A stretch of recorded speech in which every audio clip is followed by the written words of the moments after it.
Hey, Mike here. I just wanted to let you know that you can listen to Dark Poutine early and ad-free on Amazon Music, included with Prime.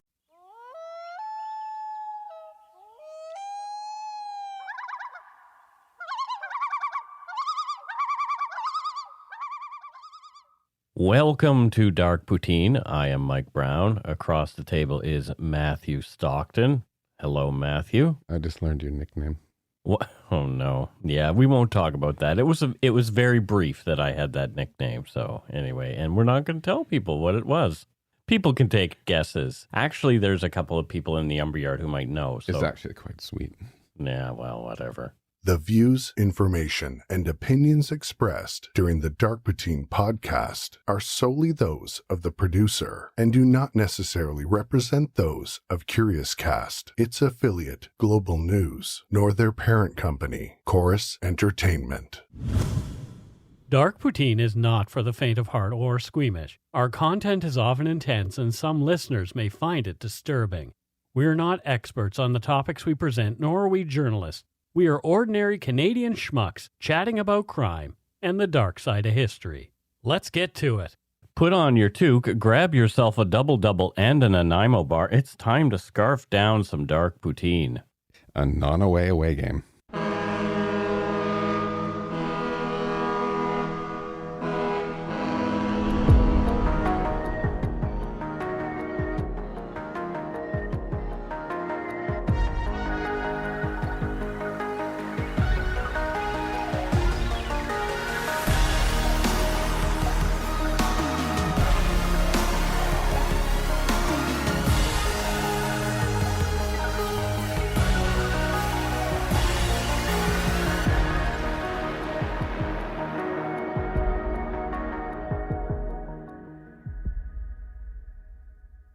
On Friday, February 20th, 1976, while on vacation in Florida, OPP Corporal Donald R. Irwin, 39, a father of 3 from Kitchener, Ontario, went on a ride-along with his good friend, Florida State Trooper Philip Black, also 39 years old.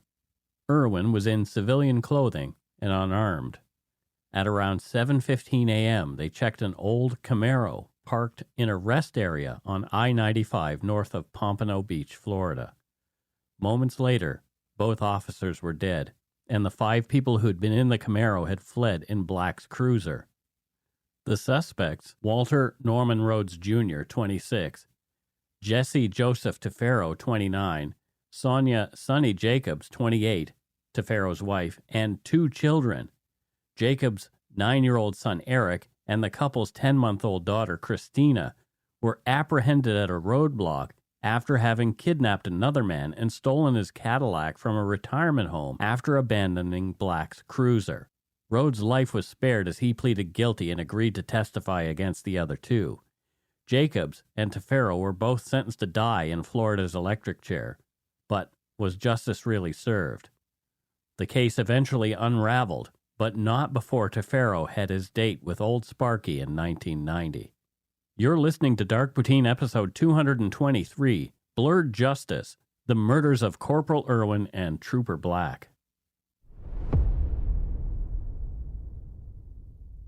This complicated and sad case was suggested by listener Trish Debkowski in our case suggestion thread in our Facebook group, The Umbreyard. To join thousands of other good eggs and to make your own case suggestion, please go to facebook.com/groups/Umbreyard and join. When a police officer dies in the line of duty, there's always a lot of media coverage. But when an off-duty officer from another country, unarmed and on a ride-along with a friend happens to be one of the victims, the volume of coverage gets turned up to 11. This is as it was with the murders of Corporal Irwin and Trooper Black. Corporal Donald R. Irwin, by all accounts, was a decent cop. He was said to be quiet, helpful, and a friendly man. He'd never had to unholster his revolver in the 18 years since joining the Ontario Provincial Police in 1958. He served at headquarters in Toronto and was a constable for some years at the Peterborough Detachment before coming to Kitchener on promotion in 1969. The Irwins, Donald and his wife Barbara, and their 3 teenage children, Janice, 17, Judy, 16, and Brian, 14, had all come for a visit to the sunnier climes of Florida, as many Canadians do each winter. They'd done it for years prior, meeting the Blacks on one of those trips. They'd arrived this year on February 7th, 1976, and were planning to return home to Kitchener on February 21st, as Donald had to be back on shift on February 22nd. Did your parents ever go down to Florida? Oh my gosh, did they ever? Yeah, snowbirds is what we're called, yeah? Yep, snowbirds. My folks went to Panama City Beach, and I think that's in the Florida Panhandle, but we did go to St. Petersburg Beach when we were kids. Wow. And then to, of course, Orlando. Yeah. And Tampa. Yeah, a lot of us do. So I had a place in Miami for a while. My mom and her husband rented every winter for a long time up until COVID. Mm-hmm.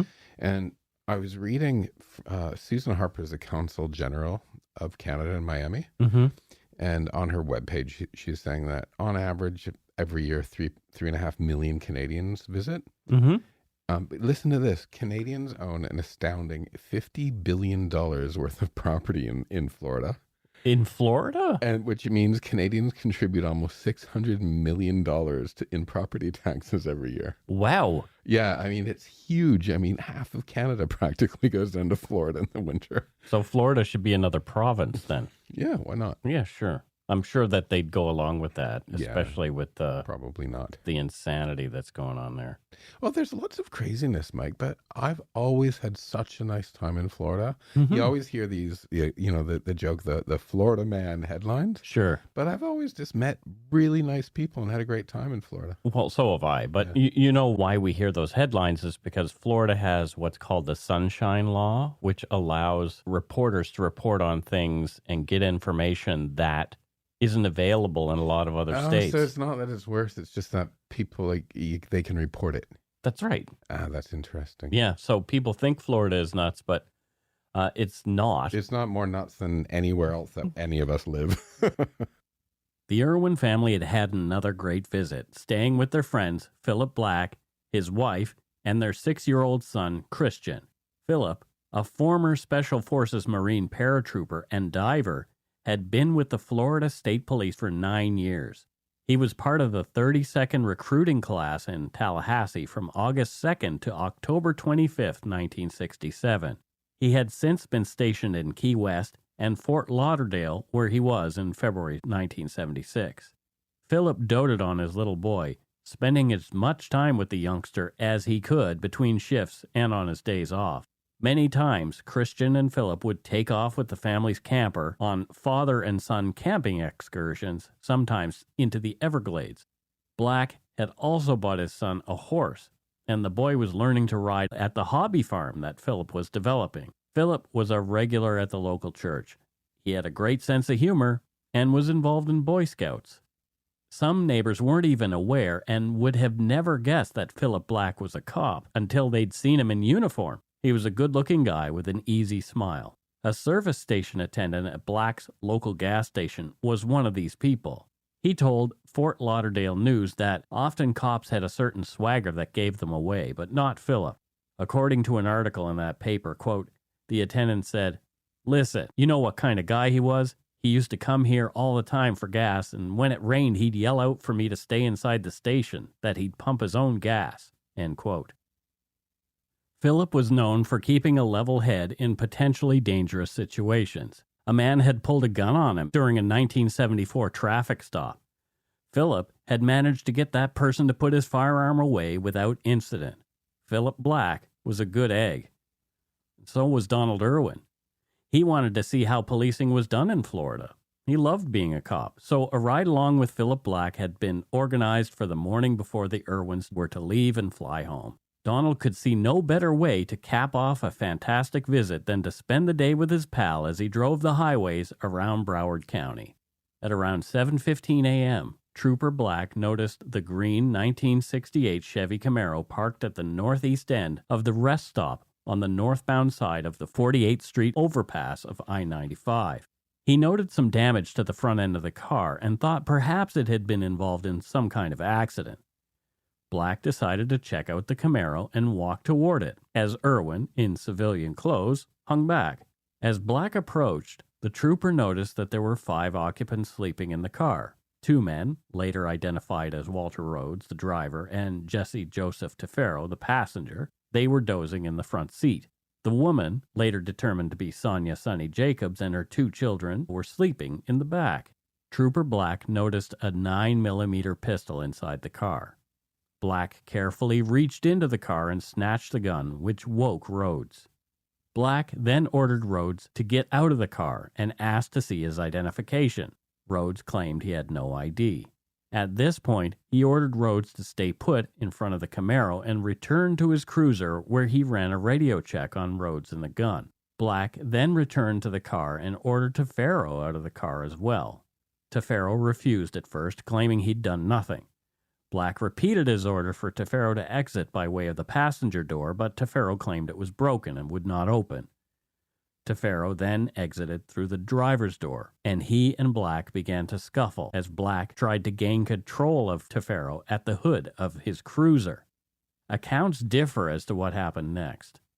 According to the Fort Lauderdale News, some witnesses claim that the first of what sounded like 5 or 6 gunshots came from the back seat where Sonia and her children were.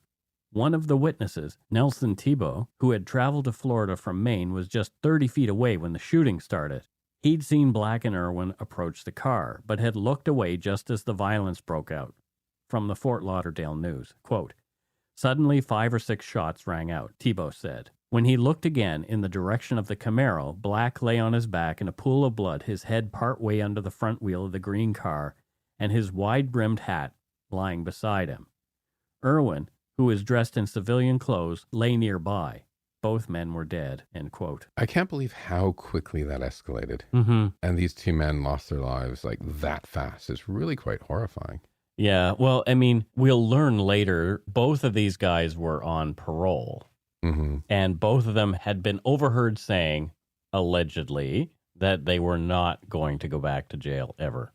Okay. So. Then maybe don't have guns on you. Yeah.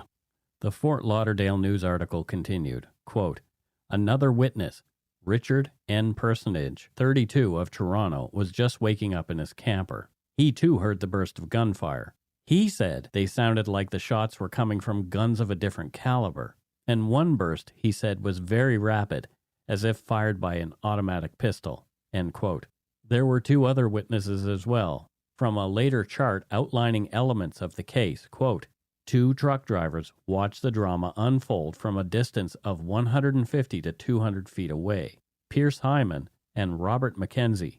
Neither truck driver could say who the shooter was, but both said in their statements to the police that Tafero was pinned over the hood of the car during all the shots.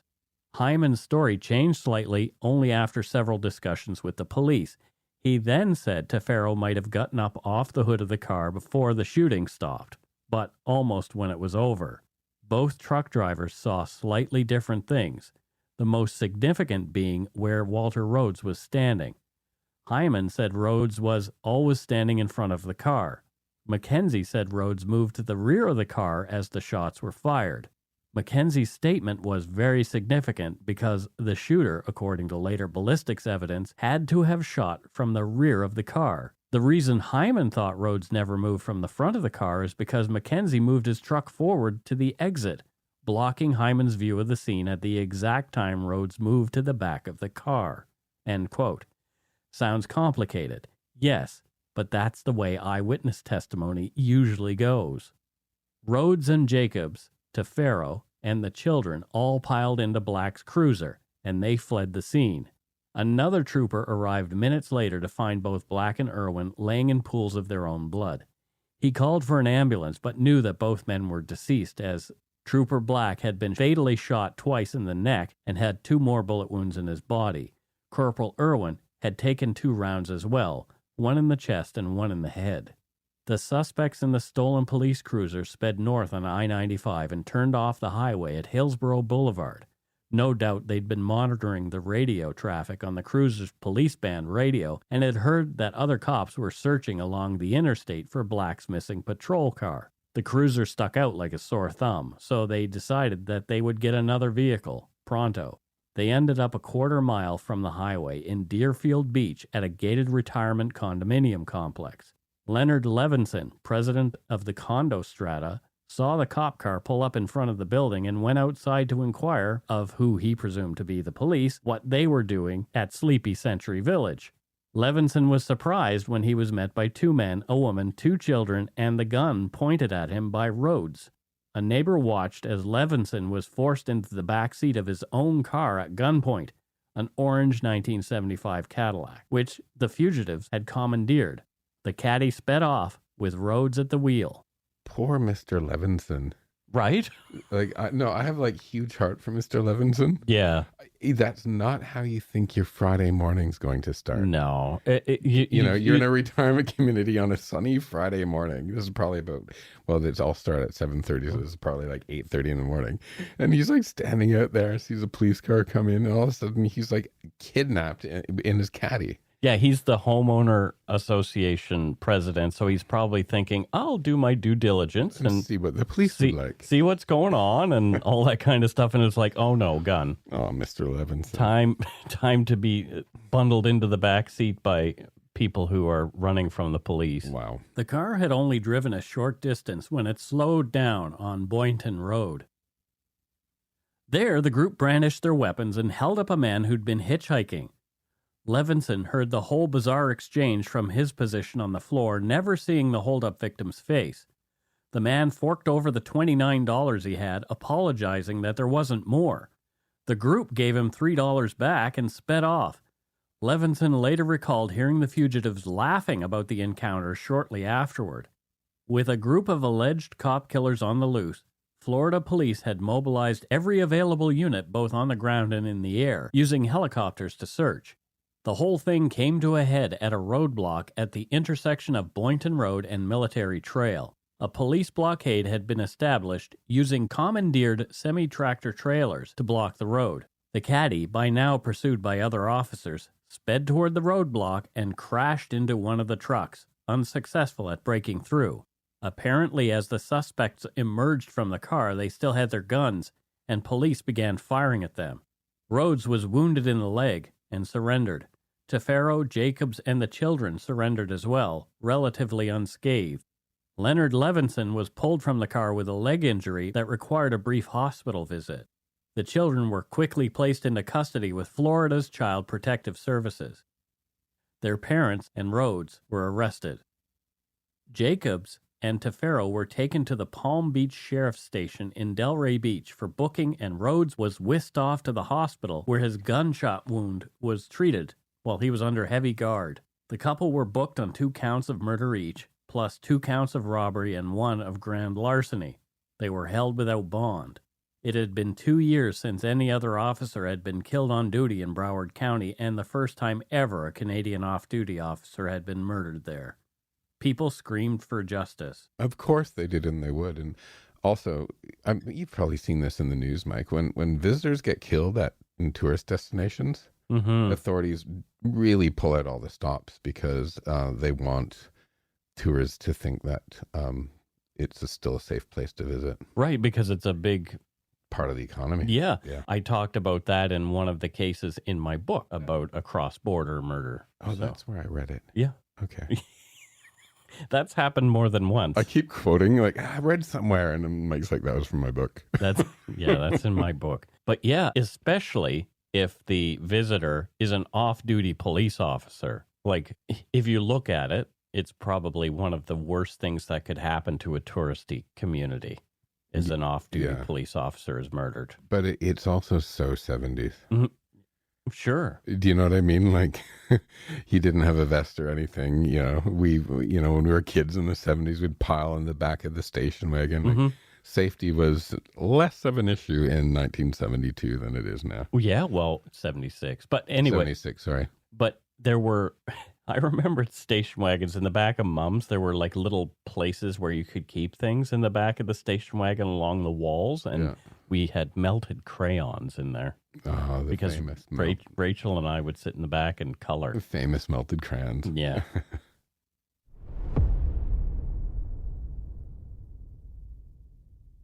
While in hospital, It was discovered that Walter Rusty Rhodes' injury to his left leg was so serious, it required the limb to be amputated below the knee. He's required a prosthetic ever since, a hard reminder of his involvement in this crime. Right away, Rhodes began making statements that it was Jacobs and Tafero who'd killed Black and Irwin, not him. Rhodes was very willing to make a deal that would save his skin and take down Jesse Tafero and Sonny Jacob. We'll hear more about this story after a quick break. But first, here's a promo for a podcast that we think you might like. It's called Podcast by Proxy, and we met the hosts, Katie and Olivia, at CrimeCon this year. Have a listen. Hi friends, I'm Olivia. And I'm Katie. We are Podcast by Proxy, a Canadian true crime podcast. Our primary focus is Canadian cases, but sometimes we travel south of the border and love listener suggestions. Join us every Tuesday where we talk about some of the not-so-polite Canadians. You can find us at Podcast by Proxy wherever you listen to your podcasts and on all social media platforms. So his employer eventually finds out about his criminal past, though, and releases him from employment. He gets a job selling hot dogs on Main Street for a while before he lands a permanent job as a salad maker for G&G Foods, and he worked late overnights at this job. So this guy literally tossed salads for a living. Correct. Okay. A murderous salad tosser. Oh, lordy.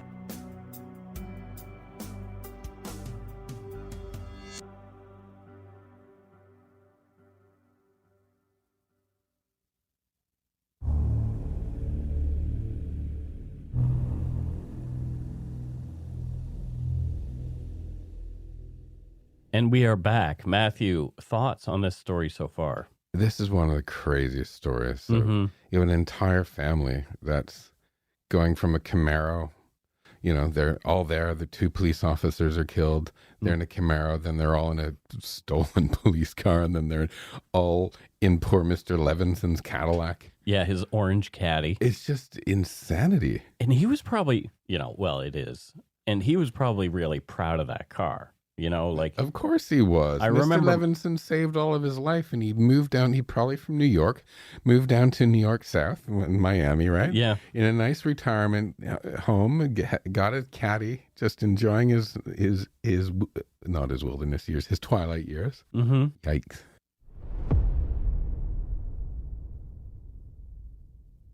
Donald R. Irwin's family flew home with his body, and a funeral was held in Kitchener for the beloved fallen police corporal. Some 500 people, more than 300 of them police officers, including OPP brass and a representative from the Florida Highway Patrol, attended the service for Irwin.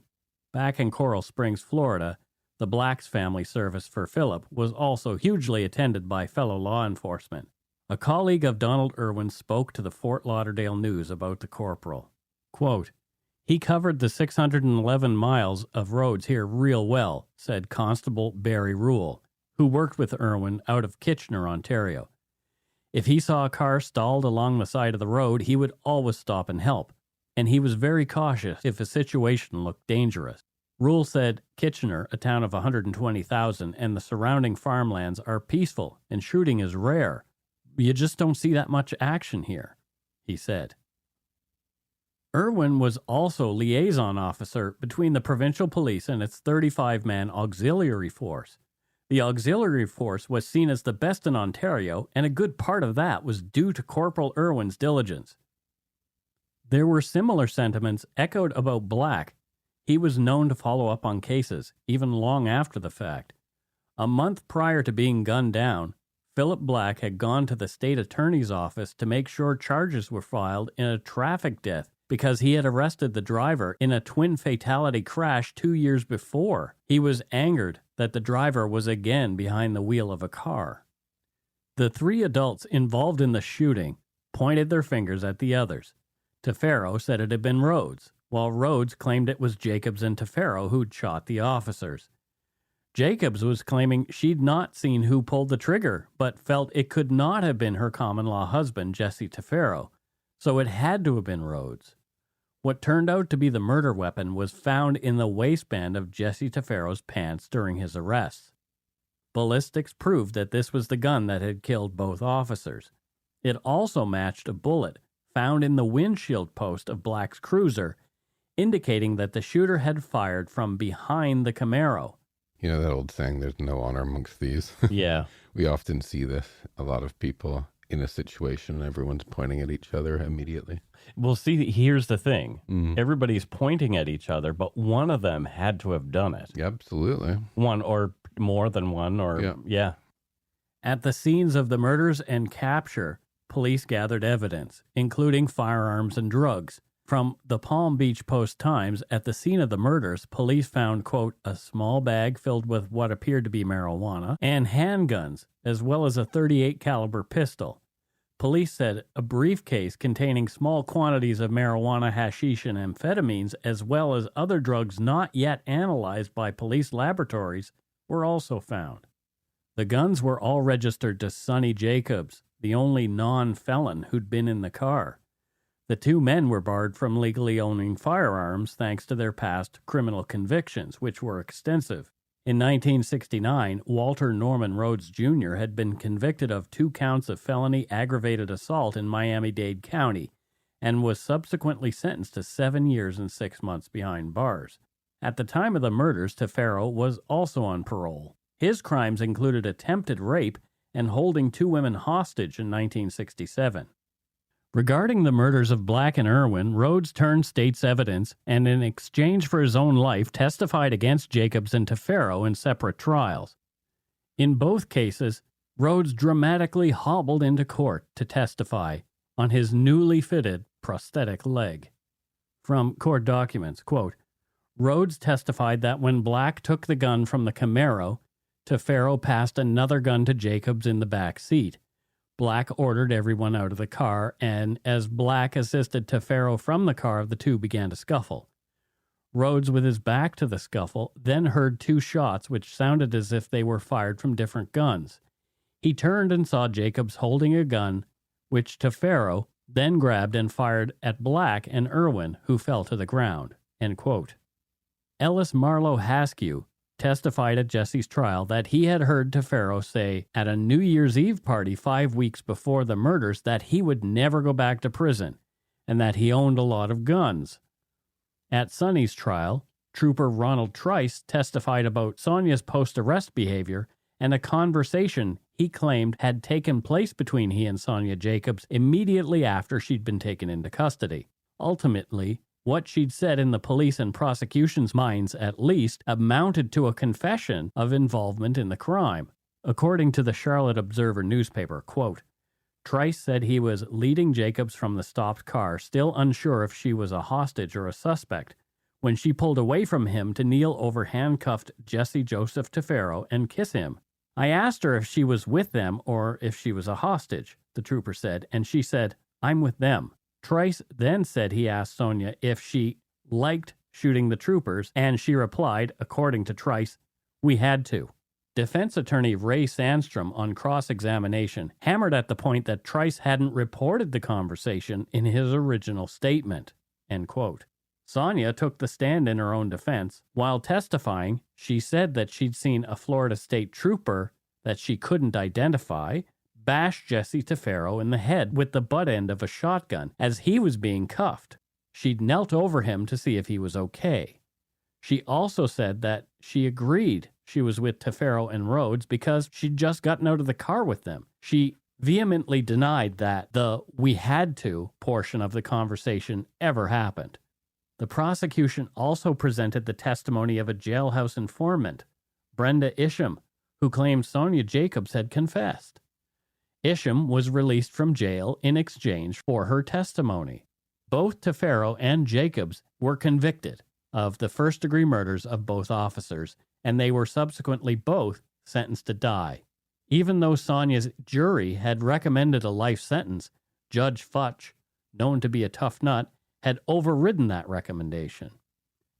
The judge found that the killings were done to avoid arrest so that Tafero and Rhodes, who were both on parole, would not be returned to prison. Questions, of course, arose about Rhodes and his plainly questionable and self-serving motives for his testimony against Jacobs and Tafero. Witnesses reporting to hear the apparent difference in sounds of the gunfire, for example, was printed in the paper the day after the murders. Rhodes could have easily gotten that information from news reports and adjusted his testimony to fit what others had said. Interestingly, Rhodes himself later recanted his testimony on 3 occasions, in 1977, 79, and 1982, stating that he shot the policeman. But ultimately, he reverted back to his original testimony that it was Jacobs and Tafero who'd shot Irwin and Black. In Rhodes' 1982 recantation, he swore under oath that he moved from the front of the car to the back of the car and fired at the 2 cops. This explained the discrepancies in position of the shooter as seen in the ballistic evidence. However, prosecutors believed they had the right people in prison and more or less ignored Rhodes' testimonial flip-flops. There were also issues with the findings of the gunpowder test done on Walter Rhodes, Jesse Tafero, and Sonia Jacobs. Walter Rhodes, gunpowder residue found consistent with having discharged a weapon. Jesse Tafero, gunpowder residue found consistent with handling an unclean or recently discharged weapon or possibly discharging a weapon. Sonia Jacobs, residue found consistent with having handled an unclean or recently discharged weapon. Jacob's 9-year-old son had the same result as she did. It didn't really make sense that anyone but Rhodes had been the shooter. Tafero always maintained his innocence, and his post-conviction lawyers went to work. They said that mitigating factors in the case were that the penalty phase consisted of a 30-second argument by defense counsel who said the defendant feels he did not receive a fair trial. The verdict is not fair, and he will not beg for his life or ask for mercy. Huh? They also claim that the judge failed to instruct the jury that Jesse could have been convicted on second-degree murder if they found the evidence insufficient and that he may not have been the actual cause of the officers' deaths. As well, the prosecutor had come up with a jailhouse informant named as a witness on the first day of Jesse's trial. They hadn't informed the defense that this was going to happen. The prosecutors had failed to divulge facts to the defense about the witness's career as a snitch, which was extensive. Jesse's defense counsel asked for continuance to investigate the witness's background and claims Judge Futch denied the request. They only had 30 minutes to interview the man before his testimony. Yeah, this is also difficult, you know, because sort of these details, like I immediately go to the place of you were all there in a car with guns and drugs and all of that stuff. Guns and drugs are one thing. Yeah. Shooting police officers is another thing entirely. But I've been in cars with all of those things, and we've not had to shoot police officers. No, I know, but I'm just, oh gosh, it was just all asking for trouble. With all his appeals exhausted, Jesse Joseph Tafero's date with Old Sparky came on May 4th, 1990. That's the same chair that Ted Bundy had been executed in just over a year prior. Tafero's execution did not go well. On the day of, Tafero met with his mother, and a Roman Catholic priest celebrated Mass with him. Tafero then placed a phone call to Sonia Jacobs before being taken to the waiting electric chair. Witness to Tafero's execution, author Ellen McGarahan wrote in her book 2 Truths and a Lie about what she'd seen. Quote, when the electricity hit Jesse Tafero, the headset bolted onto his bare scalp caught fire. Flames blazed from his head, arcing bright orange with tails of dark smoke. A gigantic buzzing sound filled the chamber, so deep I felt it inside the bones of my spine. In the chair, Jesse Tafero clenched his fists as he slammed upward and back. He is breathing, I wrote on my yellow notepad. The executioner, anonymous in the booth, turned the power off. Jesse in the chair, nodding, breathing, his chest heaving. Then the buzzing again, flames, smoke. His head nods. His head is nodding. He is breathing. My prison-issued pencil dug into the page so hard that the paper ripped. I can see him sigh. End quote. According to deathpenaltyinfo.org, quote, state officials claim that the botched execution was caused by inadvertent human error, the inappropriate substitution of a synthetic sponge for a natural sponge that had been used in previous executions. The whole affair had taken an excruciating 7 minutes. Senator Larry Plummer, a Miami funeral director, was disgusted.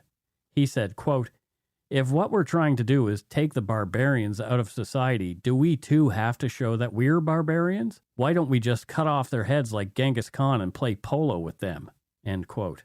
It has been rumored that Tafero's death served as inspiration for author Stephen King when he wrote the execution of Edward Delacroix in his novel The Green Mile. After Tafero's botched execution, Florida used for the next 16 executions at least a consistent preparation of the sponges to make electrocutions go more smoothly. But in 1997, convicted murderer Pedro Medina's electrocution was also a horror show. From deathpenaltyinfo.org, quote, "A crown of foot-high flames shot from the headpiece during the execution, filling the execution chamber with a stench of thick smoke and gagging the 24 official witnesses. An official then threw a switch to manually cut off the power and prematurely end the 2-minute cycle of 2,000 volts. Medina's chest continued to heave until the flames stopped and death came. After the execution, prison officials blamed the fire on a corroded copper screen in the headpiece of the electric chair, but 2 experts hired by the governor later concluded that the fire was caused by the improper application of a sponge designed to conduct electricity to Medina's head, just like in Tafero's botched execution." So I don't support state-sanctioned murder. Right. And in my mind, that's what executing prisoners is. Mm-hmm. And some people that do will say, "Oh, this is botched and we're horrible. It was horrible." Others will actually celebrate the fact that this happened, unfortunately. Yep, they did. Right? But Yep. but for me, I just don't buy at all into like a culture of vengeance, if you will. Mm-hmm. It's just completely the antithesis. Well, even,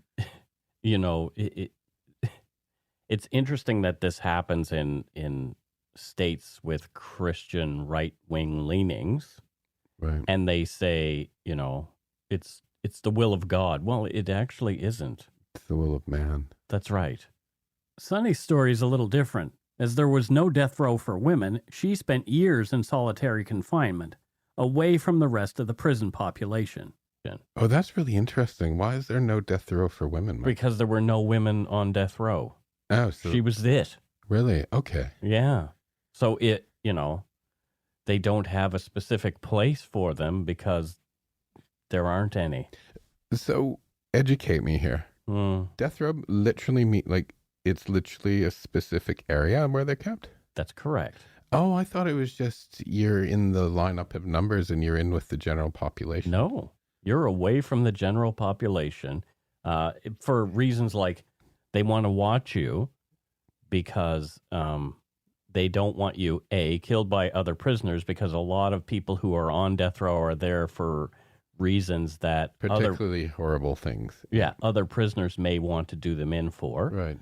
Or they may want to do themselves in. Yeah. And the state is reserving the right to do it. I did not know that. I thought it just meant like you're in the row of numbers. No. Like No. solitary confinement for that long must be hard as well. It definitely, and she gets into how she dealt with it. Okay. From the Northwestern University Law Department's article on Sonia Jacobs' case, quote, "In 1978, the Florida Supreme Court temporarily relinquished jurisdiction of Jacobs' case, directing Futch to hold a hearing on whether the Broward County State Attorney had improperly withheld exculpatory evidence during the pretrial discovery, including reports stating that Rhodes had told a prison guard that he alone shot the officers and that he had given answers during a polygraph test that were inconsistent with his trial testimony.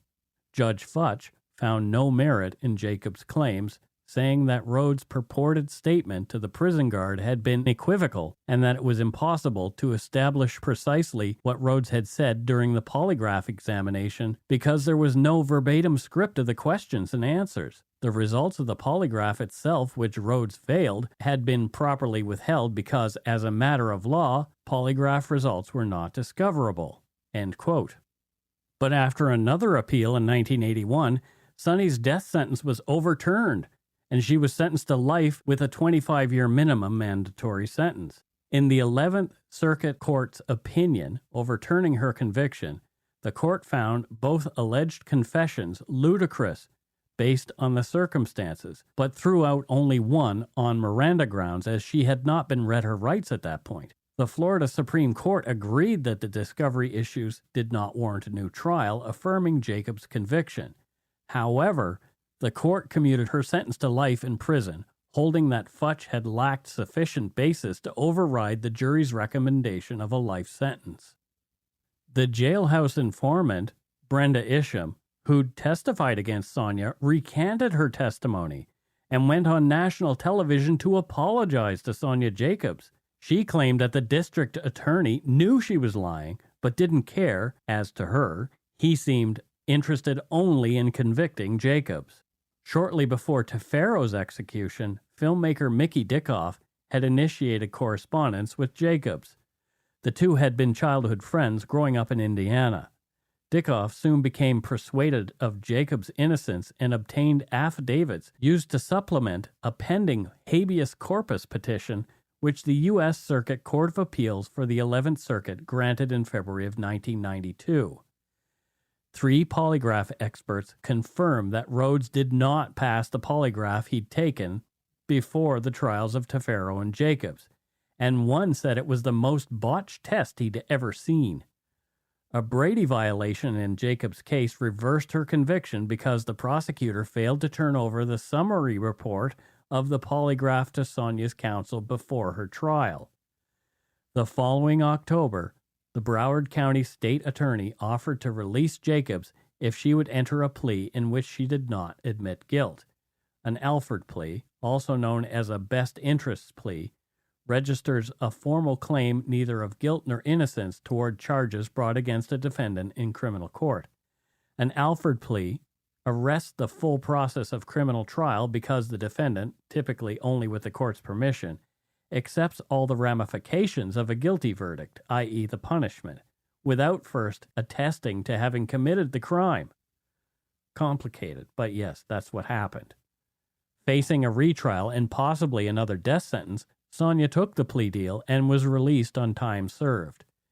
Dickoff made a docudrama on the case entitled In the Blink of an Eye, which aired as an ABC Movie of the Week in 1996. Sonia later married a man who'd also spent 15 years on death row, but his was in Ireland. She has done a TED Talk and speaks regularly about how she maintained her sanity under first a death sentence and solitary confinement, and then in general population, after her sentence was commuted to life. Sonia told prison-insider.com, quote, "I had all the time in the world to myself. In the end, I decided that my life still belonged to me. I believed in hope rather than hopelessness. I needed to repair my relationship with God. I had begun to doubt He even existed because of what had happened to us. If there is going to be hope, there needs to be God. I made a routine for myself every day. I took charge of my life. The time that I had was still my own, and I turned my cell into a sanctuary. It was an interesting time. In a way, I found a freedom inside my cell. I learned that you always have a choice. I chose to find some joy in my life even there. Making plans for when I would be let out really helped. Every night with meditation, I used to send my energy to Jesse and to my children, and to kiss them goodnight. I found something inside myself that set me free. Even when my sentence was commuted from death to life, I kept those practices. Meditation, yoga, and prayer became my trinity. I still do that to this day. 5 years after I was released, I got hit by a car. I thought, is this a joke? This isn't supposed to happen to me. Being constrained by my mobility somehow made me a more compassionate and understanding yoga teacher for people who couldn't move very well. This accident has not impacted my freedom. My mind is still free." Sonny also claims that forgiveness is what sets you free, also from prison-insider.com. Quote, "Forgiveness is one of the first things we talked about with Peter, my husband. The definition is tricky. What is forgiveness? Does it mean it's all right for them to do what they did? Of course not. But it's not about them because they don't even realize or care about what they did to you. It's about you. It's what sets you free. Forgiveness for me was being willing to let go of all those feelings of resentment, hatred, and to replace it with joy, happiness, and health. That's a great trade, but it's still a process. The hardest part was that I had to forgive myself. Sometimes, even just a song will bring it all back, and you have to forgive again. My children still have problems to this day that I know have come from my time in prison. When I hear about how prison in general affects children, I have to work on forgiving once again. That makes me angry and sad. My way of dealing with that is by working actively against the death penalty to change the unjust laws and to help people who have been affected by those laws. End quote. You know, I'm not against people learning from their mistakes. And it sounds like, you know, she was in a situation that she probably shouldn't have put herself and her kids in at the time. She admits that she made a lot of mistakes in her life. Yeah. So she's not saying she was an angelic person who was just in the wrong place. No, I believe in redemption, and I believe in moving forward. I hope in the midst of self-forgiveness and worrying about her children, that somewhere along the line there is a place in her head for the victims and the victims' kids and what they went through as well. So right? For everything that I have read about her, she seems to be a type of person. I watched some videos of her. She seems to be now the type of person who would be thinking about that kind of thing. Good. Just because I didn't mention it here, just means that I didn't dig into it that far. So yeah, and I think this story goes to show, right? Like, just because somebody's been in a situation, and yes, 2 police officers were killed, she didn't pull the trigger, right? Mm-hmm. All of that stuff. It doesn't mean you write them off as human beings. No, absolutely not. And a lot of people want to do that. People will write you off as a human being for anything, for pretty much anything these days. Yeah. You see people make a single mistake and they're canceled. Yeah. But maybe that person is contrite for that mistake and is willing to learn from it. Yeah. I've made lots of mistakes. And Mike, she spent 18 years in prison. Right. Yeah. And she didn't pull the trigger. And if you think of the Canadian justice system, when people actually are accused of murder and sometimes get out in 10, 15 years. Even less. You know, it's not like she didn't pay her debt. Yeah, she did actually pay her debt for her participation in that situation. And she's learned from it. 100%. Yeah. Yeah. Sonia and her husband now run the Sunny Center, which can be found online at sunnycenter.org. That's center spelled CENTER. The Sunny Center Foundation is a nonprofit organization that helps people who have suffered the injustice of wrongful conviction, giving them support after they've been exonerated and released from prison.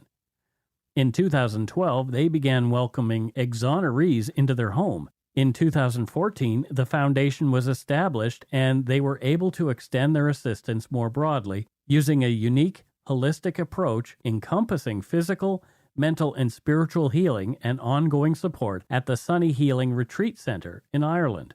In 2018, they opened the Sunny Living Center, a housing complex in Tampa, Florida for exonerees. In 2020, their mission expanded to helping families and others who've been affected by the injustice of wrongful conviction, as well as extending their healing techniques to the general public. Well, what became of Rhodes, you ask? He was paroled in 1994. After serving 18 years, although still under a life sentence, he was supposed to report to a parole officer regularly, but absconded shortly after his release. He was not taken into custody again until 2003. From the Seattle Times, quote, "The case had gone cold when Florida Highway Patrol Lieutenant Paul Henry, an identity theft specialist, saw Walter Rhodes' name on the Florida Highway Patrol website and on a whim ran it through some public records databases. It popped up next to a post office in Twisp, Washington. Henry started connecting the dots. The post office box connected to Sarah Estes' name. Marriage records connected her to a Michael Estes. A look at Michael Estes' Washington driver's license showed the same physical description as Walter Rhodes. Henry asked for a driver's license photo, and although there was an 18-year difference between that photograph and the Florida Department of Corrections photo, authorities were sure that they had a match. I requested the driver's license application, Henry said, and Washington requires the applicant to list impairments to driving. And there it was, artificial leg. About 2:45 p.m. on September 9, 2003, Okanagan County Sheriff's deputies working on Henry's tip followed Rhodes as he drove from his house, pulled him over, and arrested him for investigation of identity theft, perjury, and possession of a firearm. His wife was arrested for harboring a fugitive. End quote. 53-year-old Rhodes was taken into custody less than 10 kilometers from the Canadian border. None of his neighbors in Washington knew anything about the man who lived next door. After extradition hearings, Rhodes was returned to Florida and back to prison, where his parole violation will most likely keep him for the remainder of his days. And that's it for Dark Poutine episode 223, Blurred Justice, The Murders of Corporal Irwin and Trooper Black.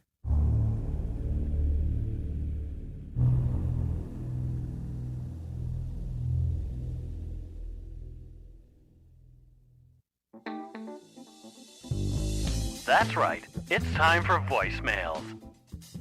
You can leave us a message at 1-877-327-5786 or 1-877-DARK-PTN. We'd love to hear from you. Let's see who called us this week. Here's our first voicemail. Hi, guys. It's Lori. I just wanted to say that I really enjoyed today's show, especially because, Matthew, I am going to be in London in 2 weeks because I have to. And I know you were there recently. So if you did not, I would volunteer to go to the Grand Theatre and take a photo of the proscenium arch that is above the stage, or you could just Google it like I did and look very closely at it. If you do, you'll see an oval shape in the middle at the top of the arch. It could be a hole, just like the perineum. The perineum has one hole at the back, and depending on who you are, a couple of holes at the front. So from now on in, I am going to get proscenium arch mixed up with perineum as well. I really love you guys, and I will be listening until the day I die. Bye. After all of that, what I find hilarious is she said she's going to London because she has to. I'm guessing she's from Toronto. Yeah, this was yeah. Let's just say I had to edit that voicemail a lot. Thank you, Lori. You were cracking me up. Oh boy. Let's move on to our next one. Hi, Mike and Matthew. My name is Maria. I'm calling because recently you got a voicemail from someone on their wedding day, and you said it would be cool to receive more voicemails from people on important dates. Well, today was my university graduation. I meant to call from the event, but it was really, really hectic, so I didn't get a chance. I'm calling from home, but I hope it still counts, and you can cross that off your list. It was a really nice event. I was surprised that I graduated cum laude, so that was really exciting. Sort of sweet people are doing that. Thank you for keeping me company these past few years while I commuted to and from school. I owe you some part of my success. You do such an amazing job, and I've been listening since pretty much the beginning. I'm a huge fan. Anyway, say hello to Steve and Carol for me, and go take a shit in your hat. Bye. Wow. Thanks, Maria. Very nice. Congratulations on your graduation. Yes. Congrats. Cum laude, even. What does that mean? It means it's like with distinction. You did super well. You did. You done good. You done good, Maria. Yeah. That's awesome. Now I have that Blondie song in my head. What's that? Maria. Oh, yeah, that's a good song, Such too. a good song. Maria, if you don't know that song by Blondie or by Debbie Harry, check it out. It's really good. There you go. Let's listen to another voicemail. Hi there. My name's April, and I'm from a town in Ontario called London. I just started listening to your show maybe a few weeks ago, and I am already hooked on it. It's actually referenced to me from a guy that I met at the gym. Really enjoying it. Love you guys. Love everything that you guys talk about. I find your show to be so respectful, and it's kind of like a safe space. So thank you for creating that. I do have a request. I don't know if you've already done this. Please disregard. I tried to go through your previous episodes, but I might have missed it. London, Ontario is the murder capital of the world. There's a lot of books coming out about it. One that I really enjoyed was by Michael Artfield, and he's a criminology professor at our local Western University. And his book's called Murder City, and he believed that we had up to 6 serial killers operating at one time from 1960 to 1985, which is what made us the murder capital of the world. And there's another one, too, by another local author. I don't know her background. I do know that she runs a small bookstore in our downtown. But her book's called The Forest City Killer. Also a really good book full of interviews from the officers that were working the murders back then. I'd really love it if you guys could make an episode about it. I find criminology to be very interesting, and I feel like a lot of people don't know about Little London, Ontario, and why we are the murder capital of the world. So I think it'd be really cool if you guys did an episode about it. So thanks so much for producing such an awesome podcast, and take a shit in your hat. Bye. Thank you. Thanks, April. So, yeah, actually, I've read both of those books. Yeah, because I gave them to you. You gave me one. I gave you one. The other one I bought. So, it would technically, London wasn't the murder capital of the world. It was the serial killer capital of the world for about 20 years. And actually, and it's funny because London being London, like takes claim to everything. Actually, listen to the episode called "The Mad Slasher of Strathroy" because that was grouped in. But he was from my hometown of Strathroy. Yeah, Matthew's from London. Matthew's from London. So and both of the books are really good. And actually, I meant to go to that bookstore last time I was in town. I cannot remember the author's name, but I'm going to go there next time. And also, I want to know if you were born in April, or if your parents just really liked the name, because it'd be weird if you're born in May. That's it for this week's voicemails. Again, you can leave us one at 1-877-327-5786 or 1-877-DARK-PTN. We'd love to hear from you, even if it is just to say hi and to tell us to go shit in our hats. If you're stumped for what to chat with us about, a quick story is welcome. It is time for Patreon and Donut Money donor shout-outs. We had a few this week, which is really nice. First up, though, Darren McDonald, friend of the show, long time, has upped his pledge. Much appreciated. Things are getting a little skinny on Patreon. They really were, so thank you for that. Thank you so much, Darren. Much appreciated. We really do rely on Patreon money, yeah, and it's hard to see you suffering when it's gone down. Well, everybody's suffering right now, so why shouldn't I? Yeah. But anyway, but it's like you said, if everybody who was, say, in the lumber yard did like $1 a month, $1 a month, we'd be like, we'd be okay, in good shape. Yeah. Right? So Darren, we've talked about Darren before and where he's from, but I think he's moved. Where has Darren moved to? Hump Tulips, Washington. I've been to Tulalip.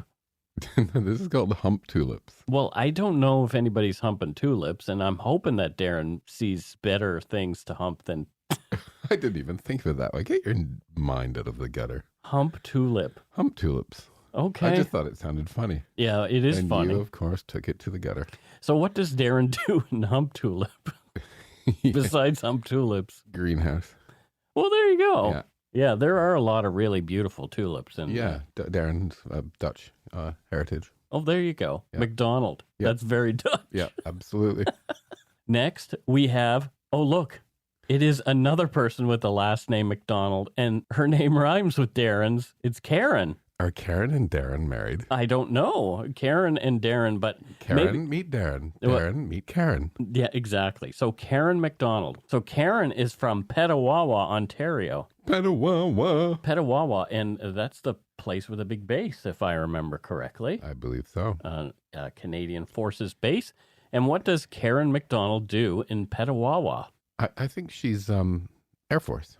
Oh, she's Air Force. Yeah. Does she fly? Of course she does. Oh, cool. So Karen's the pilot of what, CF-18? Pew, pew, pew. Oh, cool. Yep. Yeah, there you go. Someone's got to do it. That'd be so cool. I'd be good flying, but I don't think I'd be good actually as a passenger because I'm a control freak? Well, I flew once. I didn't like it. Oh, you didn't like it? No. Like on a stunt plane? No, I took one lesson. Oh. And hated it. It was scary. Yeah. Next, we have Sarah. I don't know where Sarah is from. She's like Cher with only one name, Sarah. PP Township, Ohio. PP Township. Yeah. We're 14-year-old boys. So what does Sarah do in PP Township? She works at a chicken and shake shop. Oh, cool. Yeah. Hey, have you ever had chicken and waffles? I have. There's really good chicken and waffles downtown. I can't even remember the restaurant right now, which is terrible. No, it's a nice restaurant. I'd never heard of it till I moved to Vancouver. Is it a Vancouver thing? No, it's an America thing. Oh, really? Yeah. Because I was like, what? Chicken and waffles? I like both. Yeah, it is very, very good. Yeah, this is a new discovery of mine. Chicken and waffles. So do you eat chicken and waffles? Well, my diet hasn't been going so well. Oh. So, well, let me know if you want food, because we'll do food. Just lie and say, you're on your diet, but you want a lot of food. Okay. Okay. Next, we have somebody from Prague in the Czech Republic. I think. For real? This is for real. Her name is Petra Chudobova. Hi, Petra. Yeah, so Petra Chudobova is from Prague, Czech Republic. I so want to go to Prague. That is one of my bucket list places because I want to go to the Sedlec ossuary. Okay. The church that has like the chandeliers made of bones and all that kind of stuff. Have you been there? Actually, Prague had a great film industry during the Soviet Union. So after the collapse of the Union and more freedom in Prague, after they were stomped down for a while there, a lot of really good people who can do film production. So I've shot many TV commercials in Prague. Yeah, a lot of folks who I know in the film industry have been to Prague to shoot movies. I mean it's you get good value and really like quality people that know what they're doing in Prague. Yeah, very cool. And so what does Petra do? Does she work in the movies, Matthew?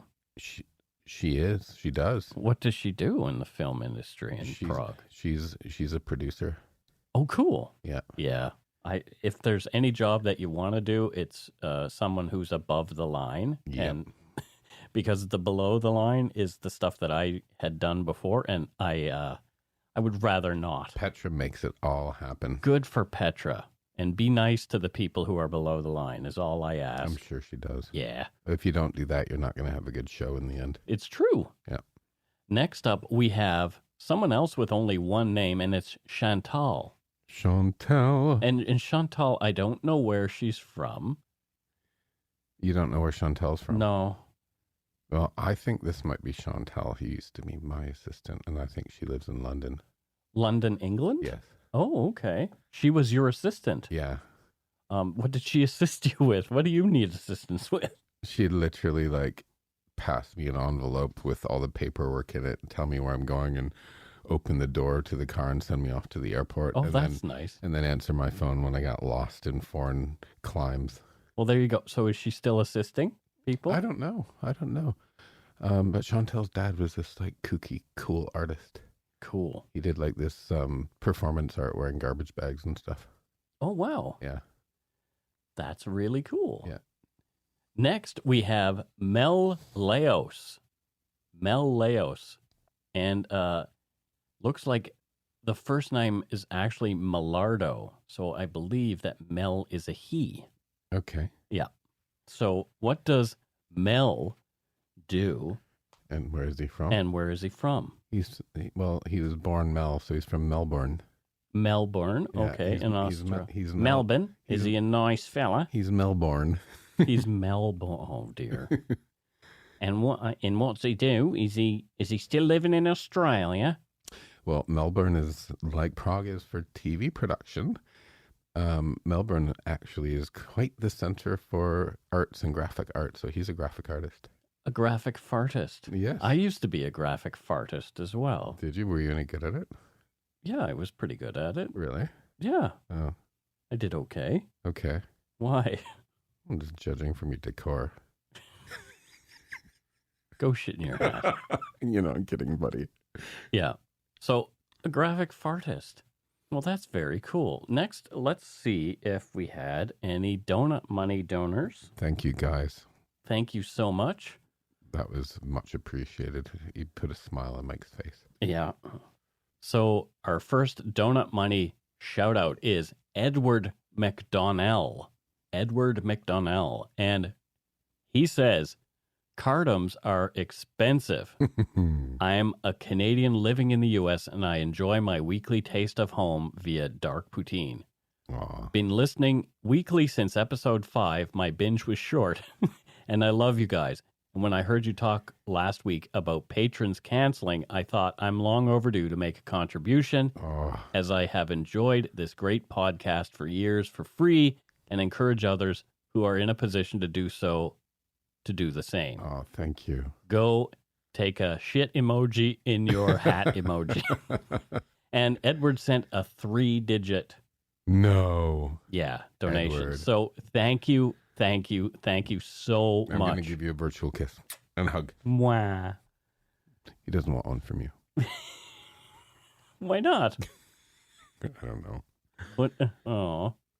Next we have another donut money donor named Mia Belanger, and Mia says, been listening since we forgot what Edward does for a living. Well, let's go back. Okay. So thank you, Edward. Kisses from Matthew, obviously. And what does Edward do for a living? I think he's a diplomat. Okay, and where does he live? Because I forgot to ask that too.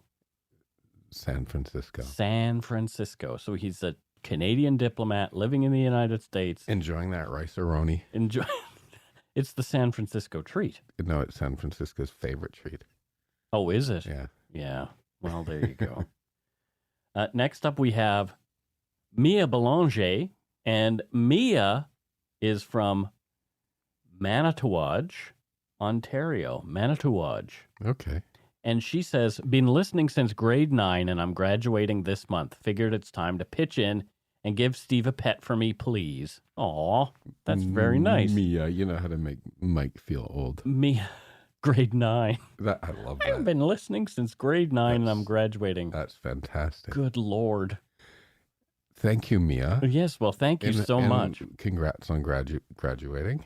Must have been a weird couple of last years. Imagine graduating during the whole COVID thing. Yeah, weird, huh? Yeah. Well, I wonder what she's going to do with her life. What is her career path, Matthew?